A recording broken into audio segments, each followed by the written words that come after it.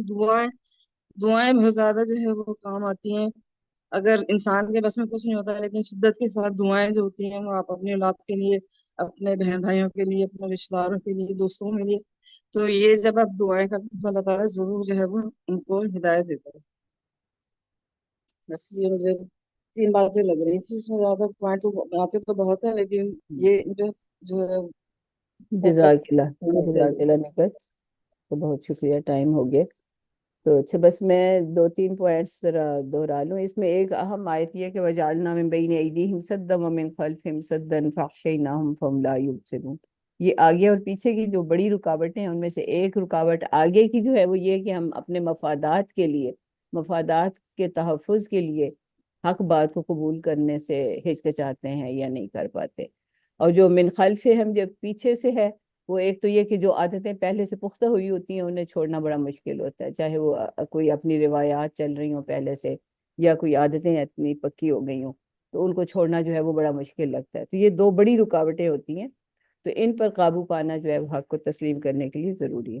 اچھا، اور دوسری بات یہ کہ بہت سارے مفسرین نے یہ بھی لکھا ہے کہ وہ جو داعی حق تھے، یہاں پہ قرآن نے ان کا یہ ذکر نہیں کیا کہ انہیں قتل کر دیا گیا، بس یہ ذکر کیا کہ قیل ادخل الجنہ، اور قیل ادخل الجنہ جو ہے یہ اس وقت بھی بشارت دے دی جاتی ہے جب کوئی بندہ جو ہے حق ادا کر دیتا ہے اطاعت کا، جیسے کہ بہت سارے صحابہ کرام رضوان اللہ علیہم اجمعین انہیں زندگی ہی میں بشارت مل گئی کہ یہ جنتی ہیں۔ حضرت عثمان رضی اللہ تعالیٰ عنہ، یعنی خلفائے راشدین کے علاوہ بھی بہت سارے لوگوں کے لیے نبی صلی اللہ علیہ وسلم نے اللہ تعالیٰ کی طرف سے یہ خوشخبری پہنچائی۔ تو یہ بھی ممکن ہے کہ انہیں قتل نہ کیا گیا ہو، لیکن ان کی یہ ادا یا حق کے ساتھ جو حق کی مدافعت یا حق کا ساتھ دینا، وہ اللہ تعالیٰ کو اتنا پسند آیا کہ انہیں زندگی ہی میں جنت کی بشارت مل گئی، اور اس بشارت کے ملنے کے باوجود جو ہے وہ اپنی قوم کے ساتھ ان کا رویہ بڑا ہی مشفقانہ اور خیر خواہانہ رہا، اور وہ ان کے لیے یہ دعا کرتے رہے، اور کہ کاش لوگوں کو بھی پتہ چل جائے کہ ہمارا رب کتنا مہربان ہے کہ حق کا ساتھ دینے والوں کے ساتھ وہ کیسی مدارات کرتا ہے۔ بہرحال مضامین تو اور بھی بہت ہیں، اللہ تعالی ہم سب کو صحیح معنوں میں سمجھنے اور عمل کرنے کی توفیق عطا فرمائے۔ وآخر دعوانا ان الحمدللہ رب العالمین۔ تو شگفتہ آپ دعا کروا دو۔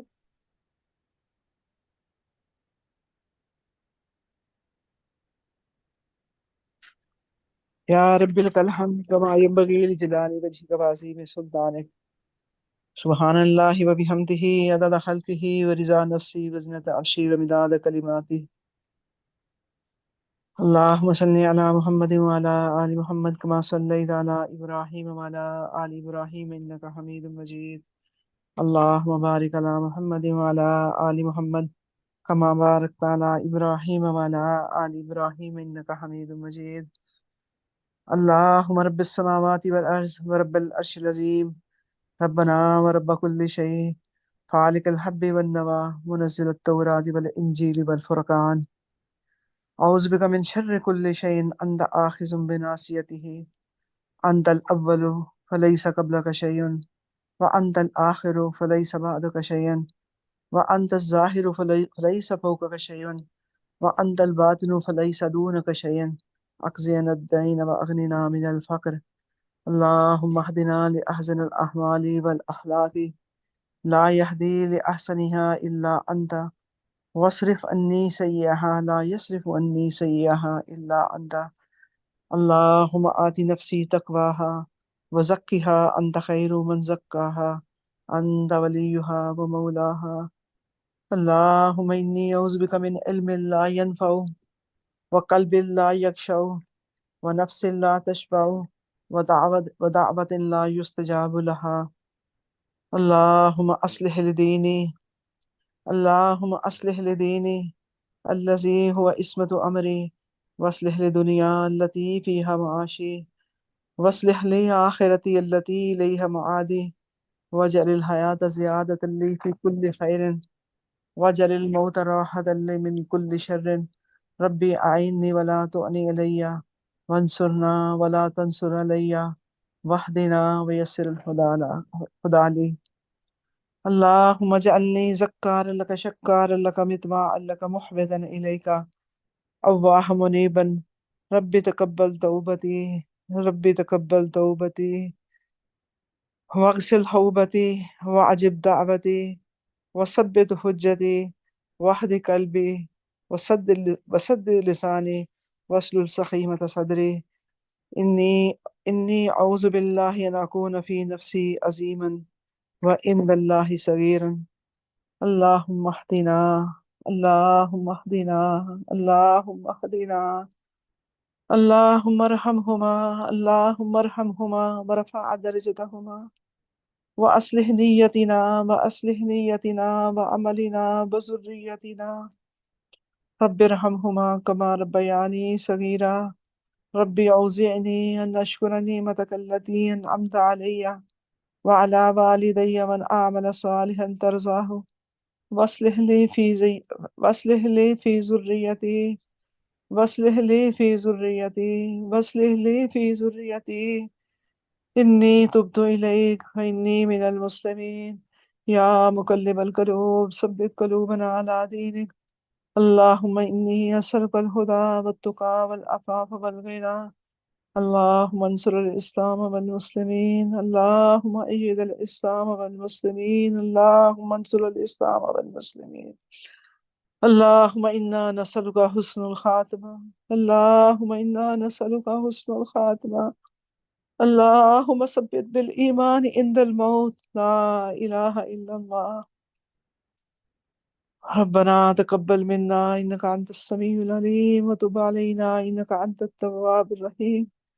صلى الله تعالى على خير خلقه محمد وآله وأزواجه وذريته أجمعين. آمين ثم آمين.